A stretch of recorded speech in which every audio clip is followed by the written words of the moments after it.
नमस्कार दोस्तों, मोनू हिंदी ज्ञान ऑनलाइन में आपका स्वागत है। हम देख रहे हैं राम भक्ति काव्यधारा और राम भक्ति काव्यधारा का दूसरा भाग है। आज हम देख रहे हैं तुलसीदास जी को। तुलसीदास जी का जन्म 1532 ईस्वी में राजापुर बांदा उत्तर प्रदेश में हुआ था। डॉक्टर बच्चन सिंह घट रामायण के आधार पर तुलसीदास का जन्म 1537 में मानते हैं। निधन 1623 ईस्वी में विक्रमी संवत 1680। इनके जन्म के बारे में न मृत्यु के बारे में एक दोहा प्रसिद्ध है। संवत 1680 गंगा के तीर और श्रावण शुक्ल सप्तमी पर तुलसी तजो शरीर। पिता का नाम आत्माराम दुबे, माता हुलसी, पत्नी रत्नावली, ससुर दीनबंधु पाठक, पुत्र तारापति। इनके गुरु दो हैं, शिक्षा गुरु, दीक्षा गुरु। शिक्षा गुरु है आचार्य शेष सनातन, दीक्षा गुरु है नरहरिदास या नरहरियानंद। उपनाम है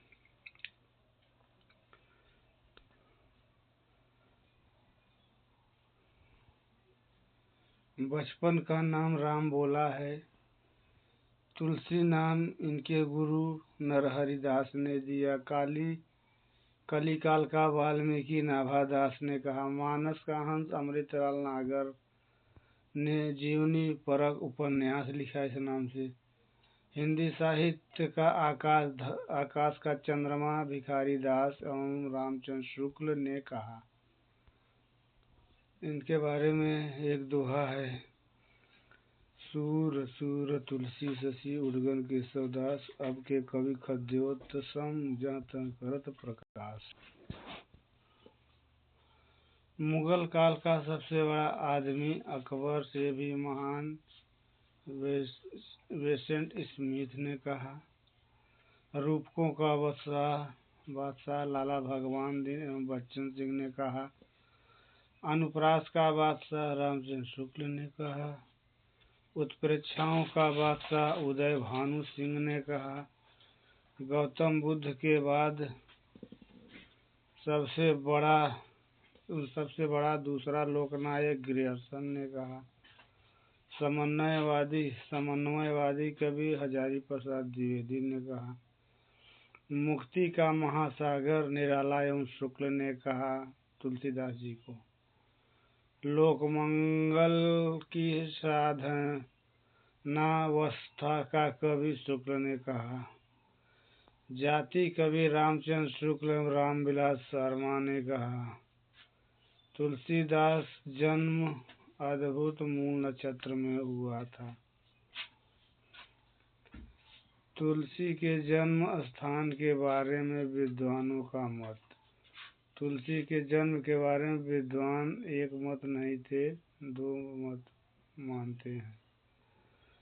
सोरों सुकर क्षेत्र मानने वाले लाला भगवान दीन, गौरी शंकर द्विवेदी, हजारी प्रसाद द्विवेदी, रामदत्त भारद्वाज, गणपति चंद्रगुप्त ये कवि जो है सोरो शुकर क्षेत्र मानते थे इनका जन्म।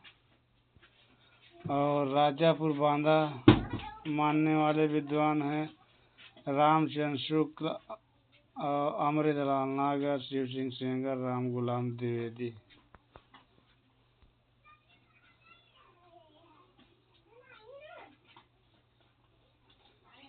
इसके बाद हैं शेर शाह सूरी, हुमायूं, अकबर, टोडरमल, रसखान, नाभादास, मीरा रहीम दास तुलसीदास के समकालीन थे। मित्र इनके राजा भगत, टोडरमल, रहीम, रसखान, कैलाश कवि, गंगाराम इनके सब मित्र थे। इनकी रचनाओं की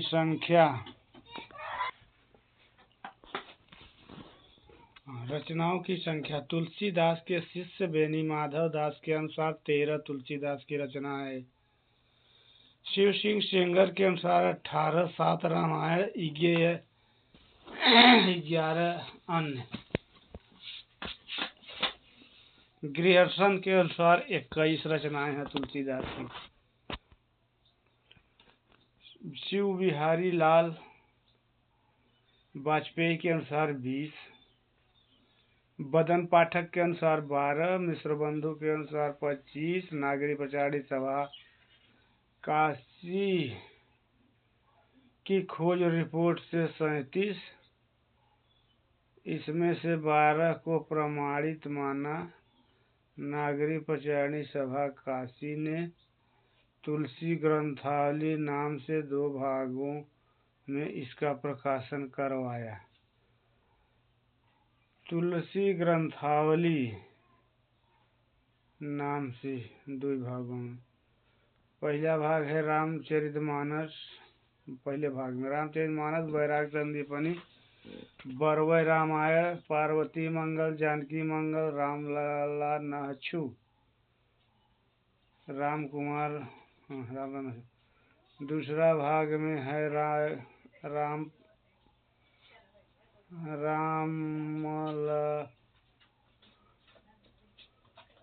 प्रश्नावली, रामाज्ञा प्रश्नावली है। इसके बाद है कवितावली, दोहावली, विनय पत्रिका, कृष्ण गीतावली, राम गीतावली। फिर राम कुमार वर्मा के अनुसार 13 रचनाएं हैं, 12 नगरी प्रचारणी के, 1 कवि धर्माधर्म निरूपण। लाला सीताराम राम गुलाम आचार्य शुक्ल के अनुसार 12 रचनाएं हैं। तुलसी की प्रमुख रचना है रामचरितमानस, कवितावली, दोहावली, विनय पत्रिका, बरवय रामायण, बरवय संदीपनी, रामाज्ञा प्रश्नावली, पार्वती मंगल, जानकी मंगल, राम गीतावली, कृष्ण गीतावली, रामलला नाचू, राम सतसई, हनुमान बाहुक, छंदावली, संकट मोचन, हनुमान बाहुक। अच्छा, हनुमान बाहुक 2 बार लिखा गया है। चलो, रोला रामायण, छप्पय रामायण, राम सलाका, झूलना रामायण, करखा कड़वक रामायण। राम गुलाम द्विवेदी ने तुलसी की रचनाओं को 2 भागों में बांटा है। 5 बड़े ग्रंथ। राम गीतावली सूरदास के आग्रह पर किया था। राम गीतावली 1571 में है, ब्रज भाषा में प्रथम रचना। तुलसीदास की प्रथम रचना गीतावली या राम गीतावली। फिर रामचरितमानस है, 1574 ईस्वी में अवधी में लिखा गया। फिर इसके बाद विनय पत्रिका है, 1582 ईस्वी में ब्रज भाषा में।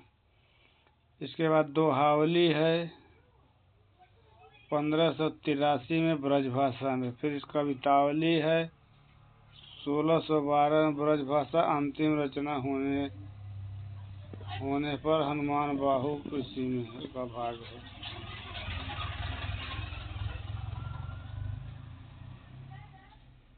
फिर 7 छोटे ग्रंथ। कृष्ण गीतावली 1571 ईस्वी में है, ब्रजभाषा में। रामलला नाचू अवधी में है, 1982 में। पार्वती मंगल 1982 अवधि है। जानकी मंगल 1982 अवधि है। रामाज्ञा प्रश्नावली 1612 में है, ब्रज अवधि दोनों में से गंगाराम ज्योतिषी के आग्रह पर की थी। रामाज्ञा प्रश्नावली गंगाराम ज्योतिषी के आग्रह पर की थी। और वैराग्य संदीपनी ब्रजभाषा में है, 1612 ईस्वी में। बरवय रामायण 1612 ईस्वी में अवधी में रहीम के आग्रह पर लिखा था। रचनाओं का वर्ण विषय विनय पत्रिका। राम गीतावली 1982 में। ब्रज में कुल पद 279 पद हैं विनय पत्रिका में। मुक्तक काव्य है, काव्य रूप इसका मुक्तक है। प्रधान रस है शांत, शैली है गीति गेय शैली। पत्रात्मक एवं प्रार्थना शैलियों का भी प्रयोग हुआ है। इस रचना में तुलसीदास के निजी जीवन के बारे में जानकारी मिलती है। इसमें 21 रागों का प्रयोग हुआ है। वर्ण विषय आत्मनिवेदन, शरणागति, कामना एवं मन की भर्त्सना, दैन्य भाव और दशांक विचार, दर्शाने की विचार। इसके बाद में आगे देखिए, विनय पत्रिका के प्रमुख पद हैं तुलसीदास जी के। और विनय पत्रिका में 279 दोहे छंद। कबहु अम्ब अवसर पाई, अब ल नसानी, अब न नसहियो, ये विनय पत्रिका के पद हैं। वह श्री रामचंद्र कृपाल भज मन हरण भय दारुण, जाके प्रिय राम वैदेही, इनको कटिए बैरी सम होई, जो निज मन परिहरय शिव।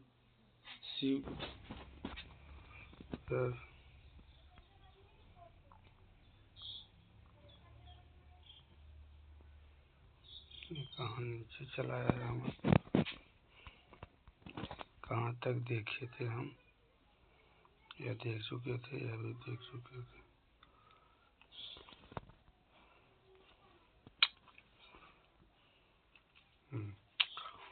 यहाँ तक देख चुके थे। विनय पत्रिका के संबंध में शुक्ल जी का कथन। भक्ति रस जैसा परिपाक विनय पत्रिका में हुआ है, अन्यत्र कहीं नहीं। यह किसका कथन है?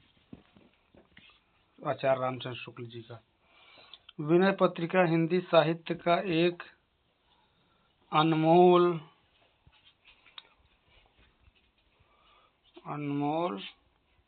ग्रंथ है।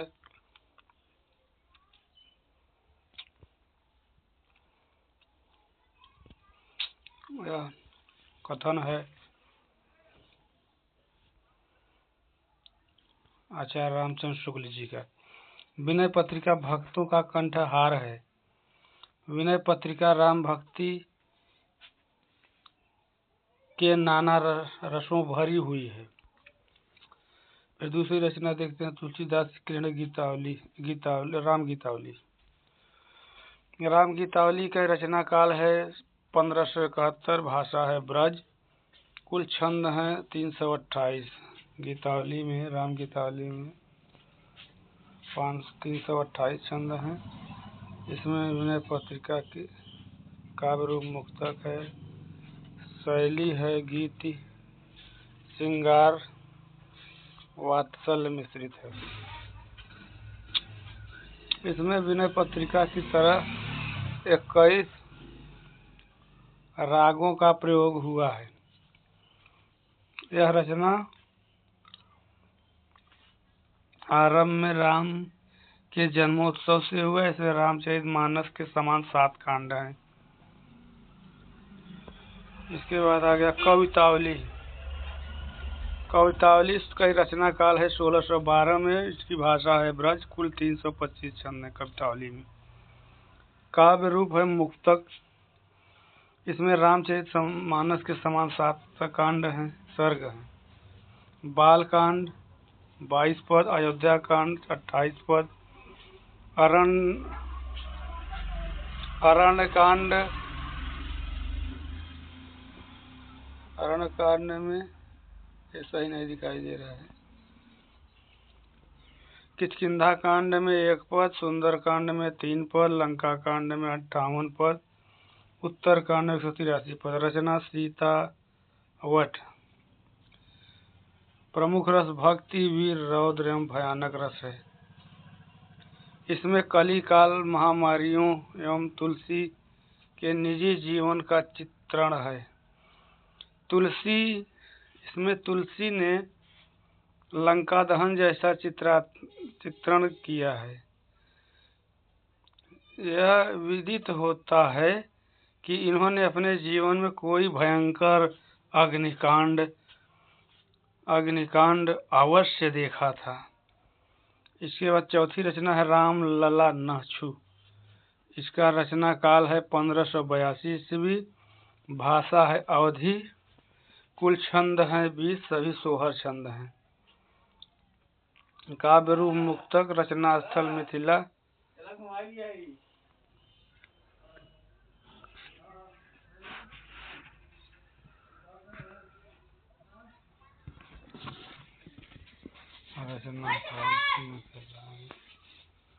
इसके विवाह के अवसर पर गाए जाते हैं।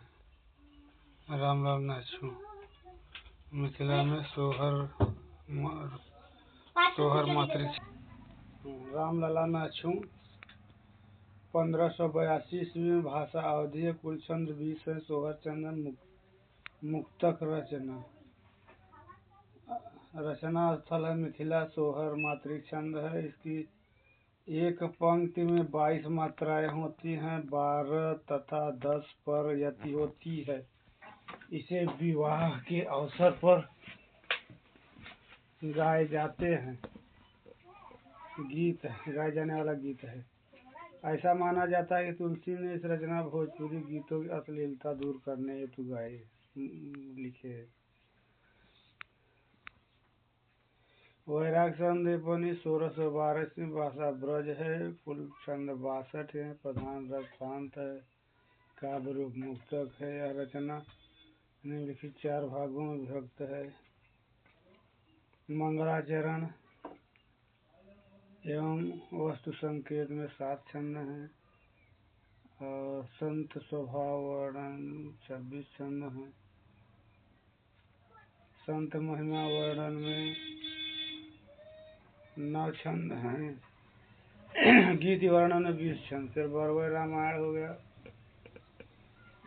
इनकी छठी रचना काल है 1612 ईस्वी। भाषा अवधी। छंद 69। सभी बरवे छंद हैं। काव्य रूप मुक्तक है। अड़सम मातृक छंद है। इसमें मंगलाचरण नहीं हुआ। इसमें अलंकार एवं रस निरूपण का प्रयास किया है। इसके बाद पार्वती मंगल रचना काल है 1582। भाषा है अवधी। कुल छंद है 164। काव्य रूप मुक्तक, रचना काल मिथिला। इसमें शिव पार्वती के विवाह का वर्णन है। इस रचना में कुमार संभवों का प्रभाव है। मिश्र बंधुओं ने इसे तुलसी रचना होने पर संबंध में संदेह का भाव व्यक्त किया है। इसके बाद जानकी मंगल 1952 में रचना काल है। भाषा है अवधी। काव्य रूप मुक्तक, रचना स्थल मिथिला। छंद 216। राम और सीता के विवाह का वर्णन है। इसमें राम आज्ञा प्रश्नावली उस रचना काल 1612। भाषा ब्रज अवधि। कुल छंद 343। काव्य रूप मुक्तक। यह ज्योतिष संबंधी ग्रंथ है। इसकी रचना इसमें रामचरितमानस समान 7 कांड हैं। इसकी रचना तुलसी ने अपने मित्र गंगाराम ज्योतिषी के आग्रह पर की। इसमें बालकांड 2 बार है, प्रथम और चतुर्थ सर्ग में। इसके प्रत्येक दोहे में शुभ अशुभ का संकेत मिलता है। इस रचना पर वाल्मीकि रामायण का प्रभाव है। इसके बाद आ गया दोहावली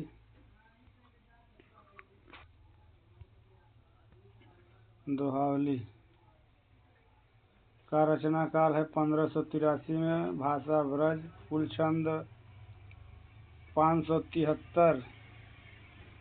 सभी दोहा छंद हैं, दोहावली में। काव्य रूप मुक्तक है, प्रधान अलंकार है अतिशयोक्ति। इसमें चातक के माध्यम से प्रेम की अमान्यता का चित्रण है। इसमें भक्ति, नीति एवं रामायण के महत्व से संबंधित पद हैं। इसके बाद ग्रीष्म गीतावली। रचना काल 1571 ईस्वी में, भाषा ब्रज है, कुल छंद 61 है कृष्ण गीतावली में। काव्य रूप मुक्तक है। इसकी रचना तुलसीदास सूरदास के आग्रह पर की थी। इसमें भ्रमर गीत परंपरा का निर्वाह हुआ है। इसमें मंगलाचरण नहीं है। इसके बाद रामचरितमानस। 1574 ईस्वी में है। चैत्र मास शुक्ल पक्ष में नवमी तिथि संवत 1631 करौ कथा हरिपद धर सीसा। नवमी तिथि सोमवारा मधुमासा अभय पूरी मत चरित प्रकाशा। रचना में लगा समय 2 वर्ष 7 माह 26 दिन। रामचरितमानस की रचना में लगा। काव्य रूप प्रबंधात्मक महाकाव्य। कथानक है राम के संपूर्ण जीवन वृत्त का चित्रण रामायण में। कथा आधार है वाल्मीकि रामायण। कथा रूपक के आधार पर अध्यात्म रामायण। रचना विधान है दार्शनिक एकता। प्रधान रस है शांत। भाषा है साहित्यिक अवधि। रामचरितमानस में 8 चौपाइयों के बाद एक दोहा छंद का प्रयोग हुआ है। रामचरितमानस में 1074 कड़वक छंद हैं। रामचरितमानस मंगलाचरण के रूप में क्रमशः निम्नलिखित वंदना की गई है। पहले सरस्वती के, फिर गणेश का, फिर पार्वती, फिर शिव जी। इसमें 18 तरह के छंदों का प्रयोग हुआ है। प्रधान छंद दोहा चौपाई है। इसमें 7 कांड हैं। कांड कहा गया है। छंद चौपाई इसमें 7 कांड हैं। बालकांड, अयोध्या कांड, अरण्य कांड, किष्किंधा कांड, सुंदर कांड, लंका कांड, उत्तर कांड। सबसे बड़ा कांड है बालकांड। सबसे छोटा है किष्किंधा कांड। धार्मिक दृष्टि से महत्वपूर्ण कांड है सुंदर कांड। और रामचरितमानस का हृदय स्थल अयोध्या कांड है। कलयुग वर्णन, दार्शनिक विचार एवं राम राज्य की कल्पना उत्तर कांड में है। किष्किंधा काशी में रचा गया है, शेष सभी अयोध्या में। किष्किंधा काशी में रचा गया रामचरितमानस का, बाकी सब अयोध्या में। तुलसी ने रामचरितमानस का सबसे पहले रसकान को सुनाई थी। और रामचरितमानस के वक्ता, श्रोता एवं घाट। वक्ता श्रोता घाट। प्रथम वक्ता है शिव पार्वती, ज्ञान घाट, राजघाट। द्वितीय वक्ता श्रोता है काकभुसुंडी, गरुड़, उपासना घाट, पनघट। और तृतीय है याज्ञवल्क, भारद्वाज, कर्म घाट और पंचायती घाट। चौथा तुलसी संत समाज,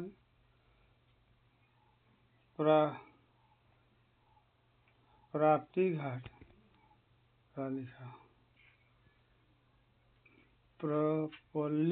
प्रपल्ली घाट, ज्ञान घाट। रामचरितमानस धार्मिक स्थल है। राम का वनगमन, दशरथ मनन, राम भरत मिलन। इसके बाद केवट प्रसंग, पुष्पवाटिका प्रसंग, लक्ष्मण परशुराम प्रसंग, सबरी प्रसंग, अंगद रावण संवाद, रावण मंदोदरी संवाद, लक्ष्मण मूर्छा एवं राम का विलाप। ग्रियर्सन ने रामचरितमानस को उत्तरी भारत का बाइबिल कहा है। रामचरितमानस के बारे में रहीम दास जी ने लिखा है, रामचरितमानस विमल संतन जीवन प्राण, हिंदुओं के वेद सम यवन प्रगट कुरान। रहीम दास जी ने कहा है। इसके बाद तुलसीदास की महत्वपूर्ण पंक्तियां अक्सर परीक्षाओं में पूछी जाती हैं। कवितावली से है, गोरख जगायो जोग भगति जब भगायो लोग। यह तुलसीदास की पंक्ति है। अधूत कहो अवधूत कहो राजपूत कहो जुल्हा कहो, यह कवितावली से है। खेती न किसान को भिखारी को न भीख बलि, और बनिक को खनिज न चाकर को चाकरी। दरिद्र शासन दमाय दूनी दीन बंधु, और दुरित दमन देखी तुलसी हा करी। और ये सब कवितावली से तुलसीदास की।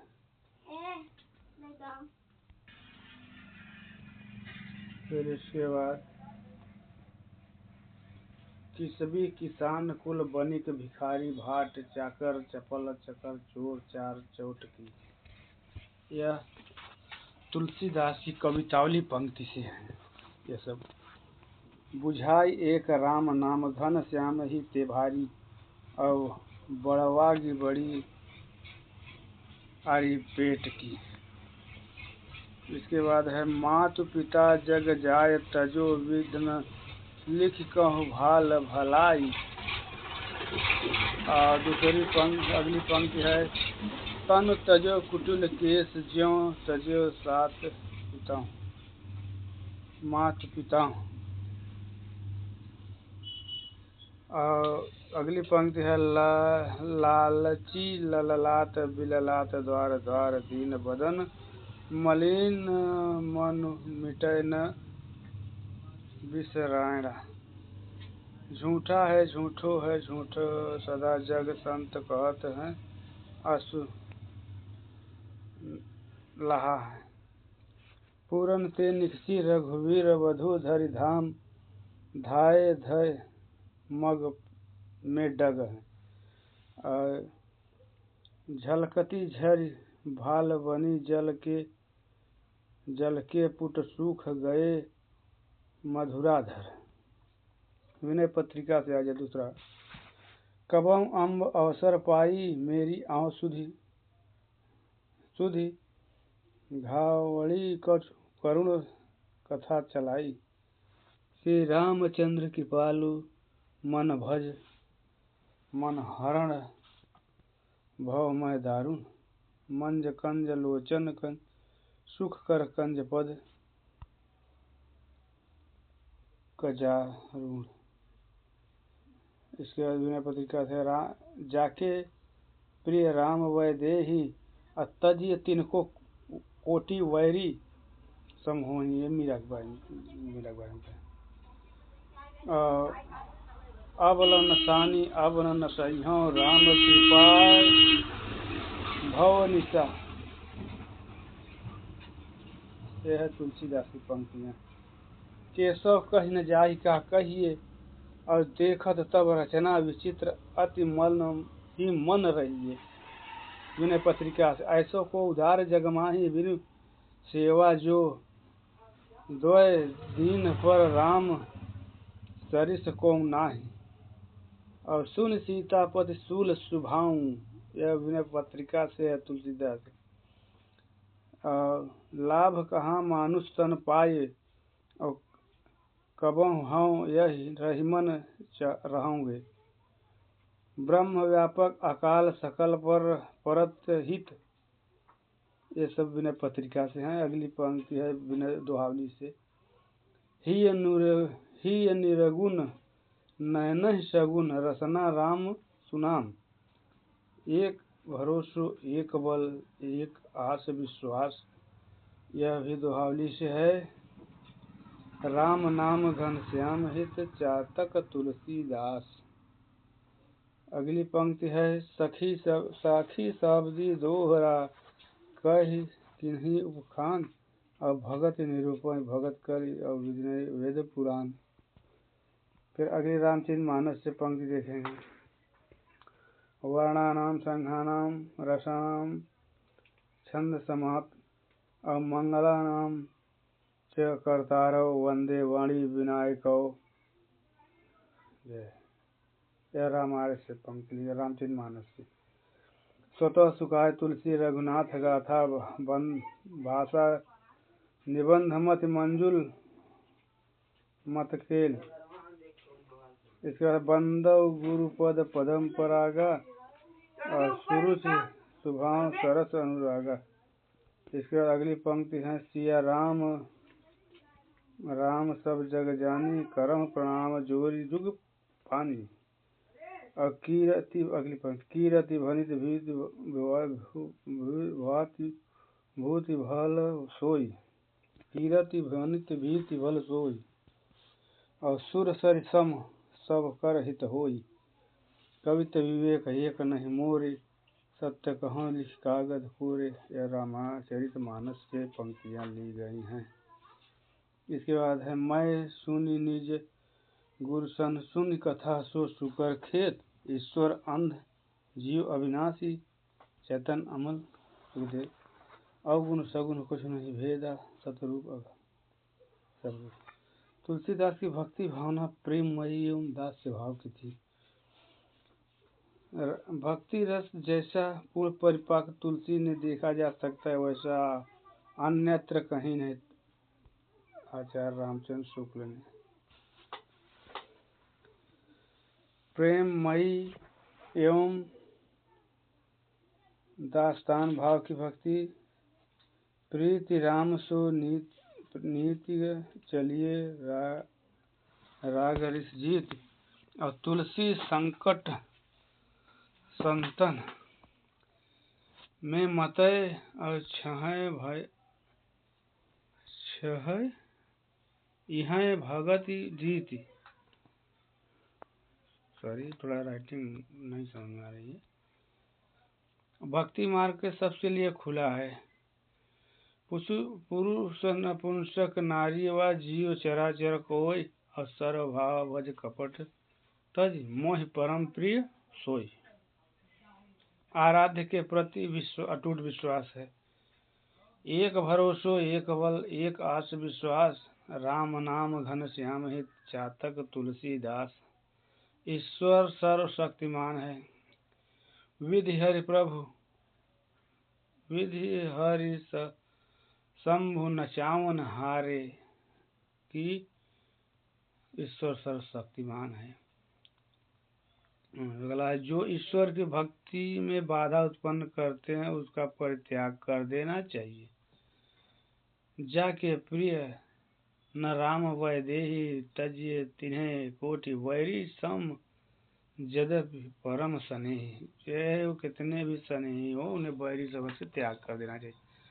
ईश्वर की उदारता न कृपा पर विश्वास ऐसो को उदार जगमाहे बिनु सेवा जो दो दिन शाम सरिस को न। आगे देखते हैं हम तुलसीदास समन्वयवाद। तुलसीदास जी का समन्वयवाद वेदवाणी संस्कृत एवं लोक भाषाओं का समन्वय राजा प्रजा का समन्वय गृहस्थ एवं वैराग का समन्वय काव्य रूपों का समन्वय शैव एवं वैष्णव में समन्वय उच्च वर्ग एवं निम्न वर्ग में समन्वय।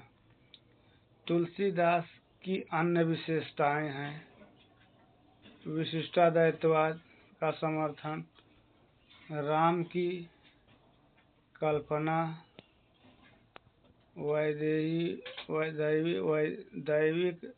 दैहिक भौतिक लापा और राम राज कहूँ नहीं जागा। इसके बाद आदर्शों की स्थापना पर बल दिया है। राम के विष्णु अवतार के रूप में प्रतिष्ठा हुई है किए हैं। राम को लोक रंजक रूप में चित्रण किए हैं। तुलसी के संबंध में कथन।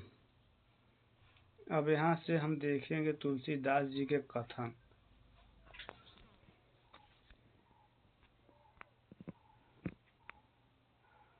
तुलसीदास जी के बारे में कथन विद्वान जदप स्वामी रामानंद जी की शिष्य परंपरा के द्वारा देश के बड़े भाग में राम भक्ति की पुष्टि निरंतर होती आ रही थी और भक्त लोग पुष्कल पदों में राम की महिमा गाते आ रहे थे। पर हिंदी साहित्य के क्षेत्र में इस भक्ति का प्रामोज्वल प्रकाश विक्रमी की 17वीं सदी के पूर्वार्ध में गोस्वामी तुलसीदास जी वाणी द्वारा स्फुटित हुआ। रामचंद्र शुक्ल का कथन है। दूसरा देखते हैं, इनकी सर्वोत्तमुखी प्रतिभा में भाषा काव्य की सारी पद्धतियों के बीच अपना चमत्कार दिखाया। सारांश यह है कि राम भक्ति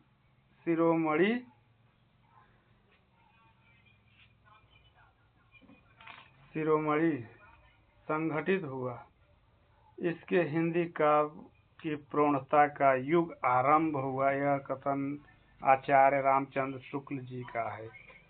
तीसरा कथन देखते हैं, तुलसीदास जी को राम का लोकरंजक रूप वैसा ही प्रिय लगता है जैसा चातक को मेघ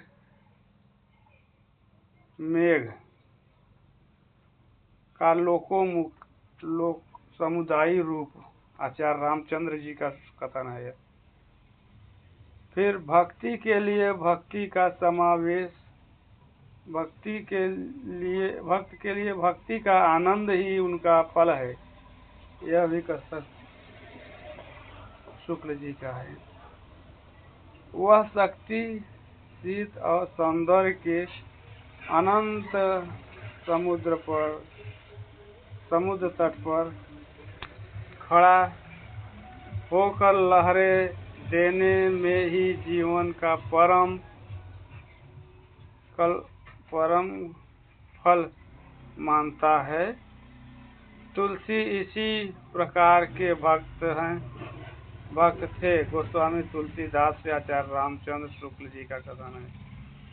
फिर पांचवा कथन देखते हैं, भाषा का जैसा अधिकार गोस्वामी जी का था वैसा और किसी हिंदी कवि का नहीं।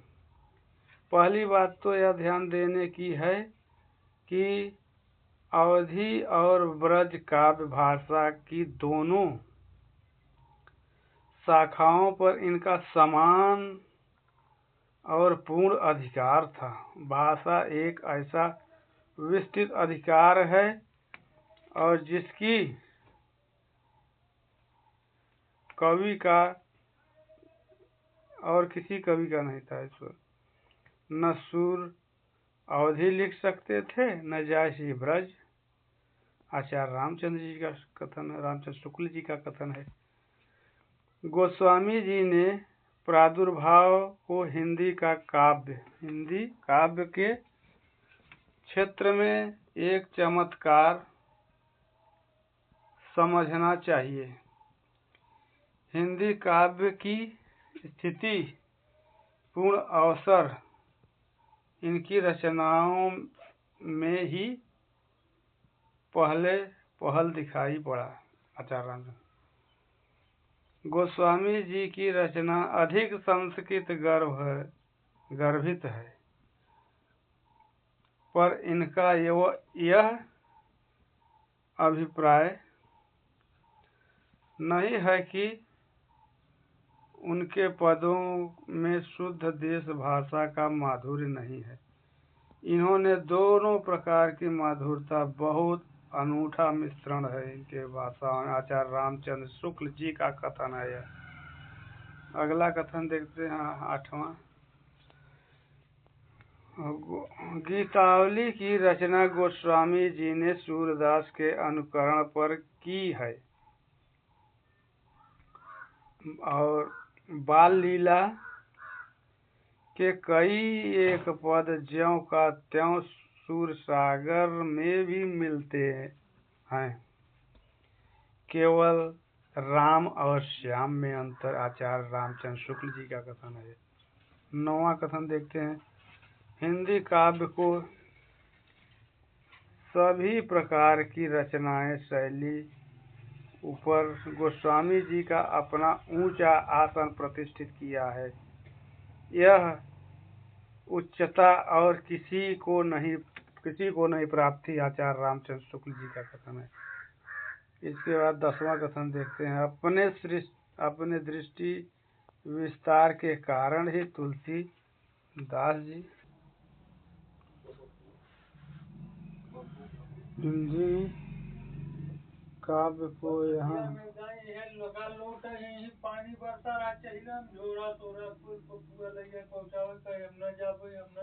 सत्य प्रकार की रचना शैली में गोस्वामी जी ने अपना ऊंचा आसन प्रतिष्ठित किया है। वह उच्चता और किसी को नहीं प्राप्त थी। आचार्य रामचंद्र अपने दृष्टि विस्तार के कारण ही तुलसीदास जी उत्तरी भारत के समग्र जनता के हृदय मंदिर में पूर्ण प्रतिष्ठा के साथ विराज रहे हैं। आचार्य रामचंद्र सगुण धारा के भारतीय पद्धति के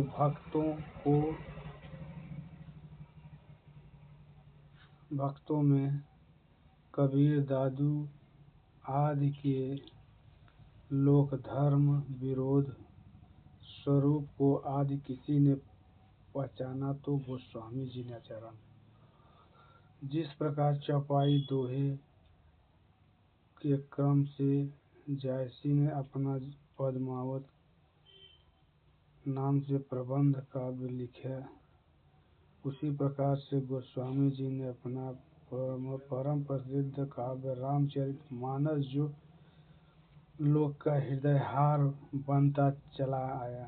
आचार्य रामचंद्र शुक्ल जी का कथन है। फिर 13वां कथन।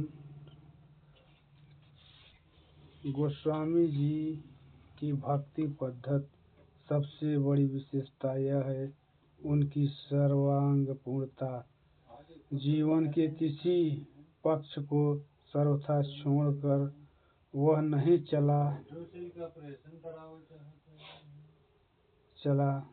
चली सब पक्षों को सत्य उसका सामंजस्य है। आचार्य रामचंद्र शुक्ल जी का लोक संग्रह का भाव इसकी भक्ति का एक अंग था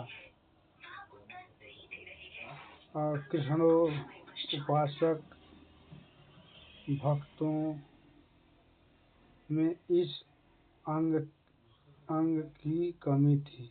आचार्य रामचंद्र इनकी भक्ति रस भरी वाणी जैसी कोमल कारणी मानी गई है, वैसी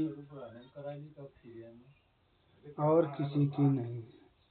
आज राजा से रंक तक के घर में गोस्वामी जी का रामचरितमानस विराज रहा है। आचार्य रामचंद्र वे भक्ति के मार्ग पर ऐसा नहीं मानते जिसे लखै कोई विरलै। वे उसे ऐसा सीधा साधारण स्वाभाविक मार्ग बताते हैं जो सबके सामने दिखाई पड़ता है। वह संसार वे भक्ति मार्ग ऐसा नहीं मानते जिसे पढ़ा है। रचना कौशल प्रबंधन पटुता सहृदयता आदि सब गुणों का समाहार रामचरितमानस में मिलता है। रामचरितमानस में तुलसीदास केवल कवि के रूप में नहीं उपदेशक के रूप माने आते हैं। यह एक कवि ही है हिंदी को प्रौढ़ साहित्य भाषा सिद्ध करने के लिए काफी है। आचार्य रामचंद्र शुक्ल प्रेम और श्रृंगार का ऐसा वर्णन जो बिना किसी लज्जा और संकोच के सबके सामने पढ़ा जा सके, गोस्वामी जी का है। आचार्य रामचंद्र तुलसीदास के संबंध में हजारी प्रसाद द्विवेदी का कथन। भारत का लोकनायक वही हो सकता है जो समन्वय कर सके। भारतीय समाज में नाना प्रकार के परस्पर विरोधी संस्कृतियाँ, साधनाएं, जातियाँ, आचार निष्ठा और विचार पद्धति प्रचलित हैं। बुद्ध देव समन्वयकारी थे। गीता में समन्वयकारी चेष्टा है और तुलसी भी समन्वयकारी थे। आचार्य हजारी प्रसाद द्विवेदी। तुलसीदास के संबंध में हजारी प्रसाद द्विवेदी के कथन हम देख रहे हैं।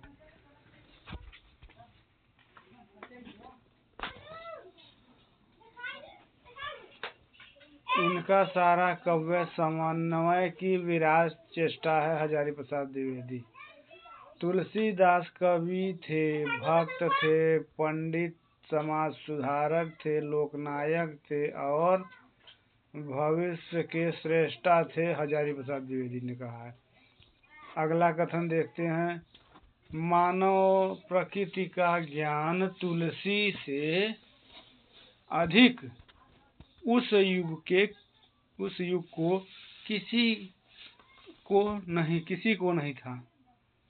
हजारी प्रसाद द्विवेदी। तुलसी की भाषा जितनी लौकिक है उतनी ही शास्त्रीय।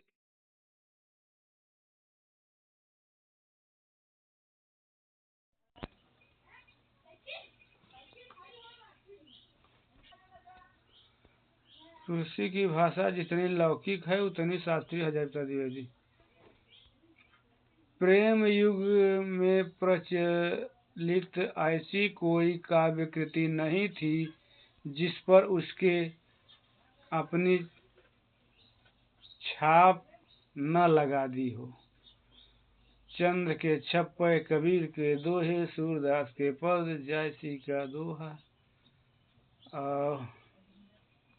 जायसी का दोहा और चौपाइयाँ, रीतिकारों की सवैया, कवित्त, रहीम के बरवै, गांव वालों के सोहर आदि जितनी प्रकार की छंद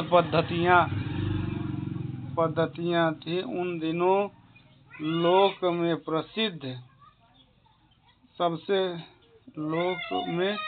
प्रसिद्धि की। सबको उन्होंने अपनी अवधारणा और प्रतिभा के बल पर अपने रंग में रंग दिया। हजारी प्रसाद।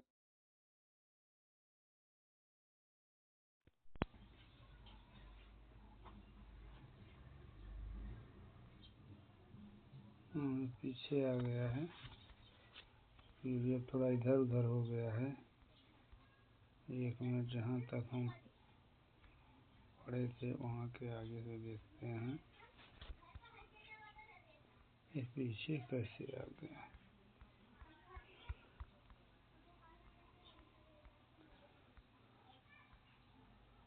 अच्छा, हजारी प्रसाद देख रहे हैं, यहाँ देख रहे हैं।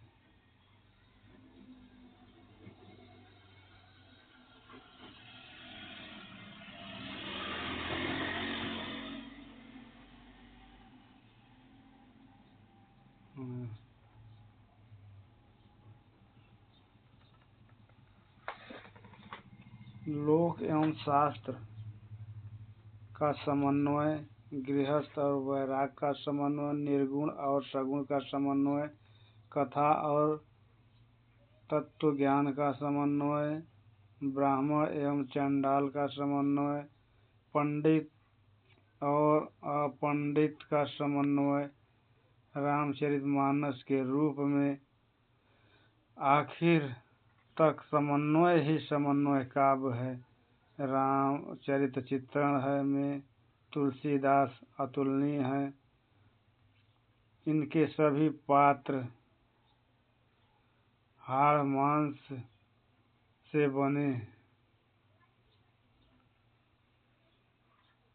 हाड़ मन से बने हमारे जैसे जीव हैं, इनमें लौकिकता है वह भी मधुर और समझ में आने लायक आचार है। आज उत्तर भारत तुलसी का रचा हुआ है, वही उनके मेरुदंड हैं। लीला के लिए लीलागान इन्होंने कहीं नहीं किया। आदर्शवादी और अपने काव्य के भावी समाज की सृष्टि कर रहे थे आचार्य द्विवेदी। अब इसके बाद हम देखेंगे राम कुमार वर्मा के कथन। तुलसी के संबंध में राम कुमार वर्मा के कथन। तुलसी ने रामानंद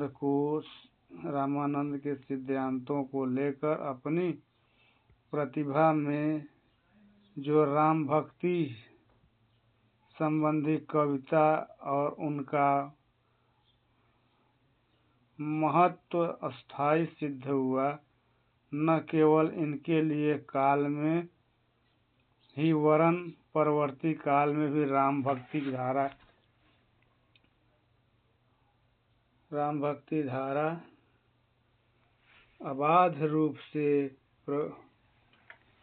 प्रवाहित होती रही। राम कुमार वर्मा का कथन है। अगला कथन देखते हैं। तुलसीदास की प्रतिभा और काव्य कला इतनी उत्कृष्ट प्रमाणित हुई थी कि उनके बाद किसी ने भी कवि की रामचरित संबंधी रचना अपने मानस की समानता में प्रसिद्धि प्राप्त हुई है। आचार्य राम कुमार वर्मा। तुलसीदास ने अद्वैतवाद के भीतर विशिष्टाद्वैतवाद की सृष्टि की है। इन्होंने राम के चरित्र का आधार लेकर मानव जीवन की जितनी व्यापक और संपूर्ण समीक्षा की है, उतनी हिंदी साहित्य के किसी कवि ने नहीं की। आचार्य राम कुमार वर्मा का कथन है। तुलसी ने ज्ञान और भक्ति का विरोध दूर कर धार्मिक परिस्थितियों के महान एक की सृष्टि की है। आचार्य राम कुमार। राम काव्य का सबसे प्रधान कवि तुलसीदास हैं। इन्होंने अपनी प्रतिभा के प्रकाश से राम काव्य को ही नहीं वरन समस्त हिंदी साहित्य को आलोकित कर दिया। अब इसके बाद देखते हैं हम तुलसी के संबंध में रामस्वरूप चतुर्वेदी का कथन। भक्ति से कविता बनाने के लिए जो प्रक्रिया कबीर से आरंभ हुई है, उसकी एक सहज निष्पत्ति तुलसी में मिलती है। रामस्वरूप चतुर्वेदी जी का कथन है। भाखा में काव्य रचना करके लोक में प्रिय होते हैं और शास्त्रीय मर्यादा का निर्वाह करके क्रमशः पंडितों में। रामस्वरूप चतुर्वेदी का कथन है। निबंध और मुक्तक काव्य की विविध शैलियाँ काव्य भाषा के दोनों प्रमुख आधार अवधी और ब्रज भाषा संस्कृत के प्रति आरंभिक श्लोकों की रचना करके सम्मान प्रदर्शन और फिर भाखा की रचना, जिसमें संस्कृत की यथावश्यक मिलावट रहे, वर्णाश्रम के प्रति पूरा सम्मान, पर इनके लिए कट्टरता नहीं, सगुण का आस्था थी, किंतु निर्गुण सगुण के अभेद बल पर तुलसी जी जैसी भरपूर व्यवस्था अन्यत्र कहीं नहीं मिल सकती है। रामस्वरूप चतुर्वेदी का कथन है। संस्कृत को छोड़कर फिर भी संस्कृत के शास्त्रीय परंपरा का निर्वाह जिस तरह हो सकता है। तुलसी का काव्य इतना बढ़िया उदाहरण है। आचार्य रामस्वरूप चतुर्वेदी का कथन है। तुलसी की विलक्षण प्रतिभा इस बात में है कि इन्होंने भक्त और रचनाकार की भूमिकाओं का एक साथ सकल निर्वाह किया है। रामस्वरूप चतुर्वेदी। तुलसी की पहुंच घर घर में है या वे व्यापक समाज के सर्वाधिक लोकप्रिय हैं, तो इनका प्रमुख कारण यह है कि ग्रंथ जीवन और आत्म निवेदन इन दोनों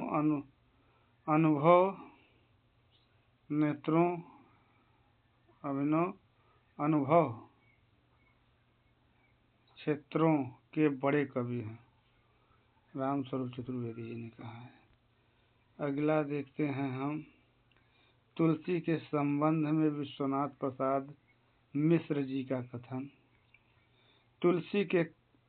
तुलसी के कर्तव्य की महानता इनके ग्रंथों के कृतित्व में नहीं इनके द्वारा भारत संस्कृति संगठन में है। यह कथन है विश्वनाथ प्रसाद मिश्र जी का। तुलसीदास जी ऐसे भक्ति मार्ग पर समन्वित रूप से हैं जिन्हें लोग के देश की उत्पादन के प्रति इनकी गहरी सृष्टि है। विश्वनाथ प्रसाद मिश्र जी का। सर्व कवि की दृष्टि इतनी व्यापक और सर्वग्राही होनी चाहिए जैसी ही दृष्टि इनकी है। विश्वनाथ प्रसाद मिश्र जी का कथन। गणपत चंद्र गुप्त का कथन देखते हैं। मानव हृदय की विभिन्न भावानुभूतियों के चित्रण में तुलसीदास ने अपनी सूक्ष्म मनोवैज्ञानिकता एवं सच्ची सहृदयता का परिचय दिया है। यह कथन है गणपत चंद्र गुप्त का। रामचरितमानस का भाव पक्ष जितना गंभीर है, उसकी शैली उतनी ही प्रौढ़ है। गणपत चंद्र गुप्त का कथन। इनके काव्य में सौंदर्य के चित्रण है, किंतु उनसे भी अधिक महत्वपूर्ण है औदात्य का आकर्षक व्यंजना। ये हो गया रामस्वरूप चतुर्वेदी जी का। अगला देख रहे हैं तुलसीदास के संबंध बच्चन सिंह जी का कथन। कबीर का भक्ति आंदोलन विद्रोह मूलक है और स्वामी जी का प्रतिरोधात्मक है। यह बच्चन सिंह जी का कथन है। इनकी मूल विचारधारा वर्णात्मक धर्म की पोषिका है, जो इस देश की सामंती व्यवस्था का मूल आधार है। मानस की नींव गृहस्थी जीवन पर रखी गई है। यह बच्चन सिंह जी का कथन है। गोस्वामी जी ने जिस तरह जीवन प्रणाली को लोक एवं शास्त्र से समन्वित किया, उसी प्रकार भाषा को भी। यह बच्चन सिंह जी का कथन है।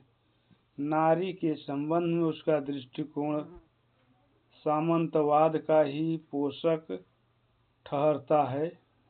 यह कथन बच्चन सिंह जी है।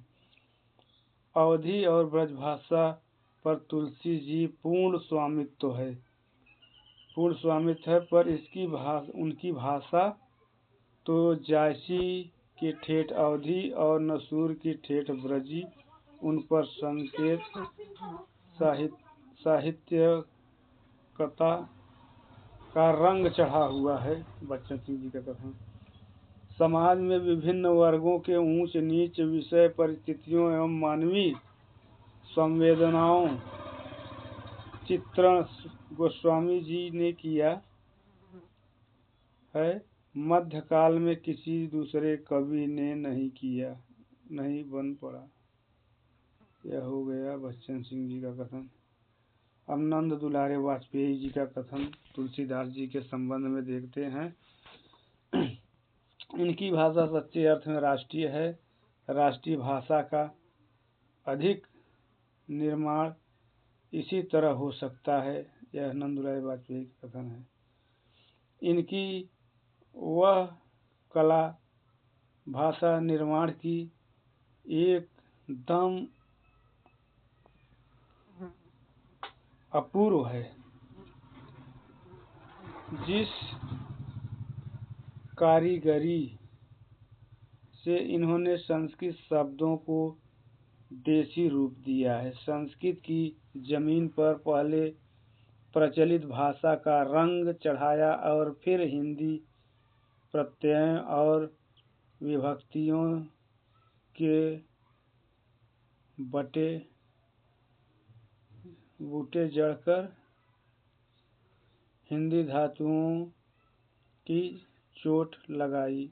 वह सारी मोहक और व्यंजक घटा व अनुपम अलंकृति इन्हीं की निर्माण की हुई है। अब इसके बाद अन्य विद्वानों का कथन देखते हैं।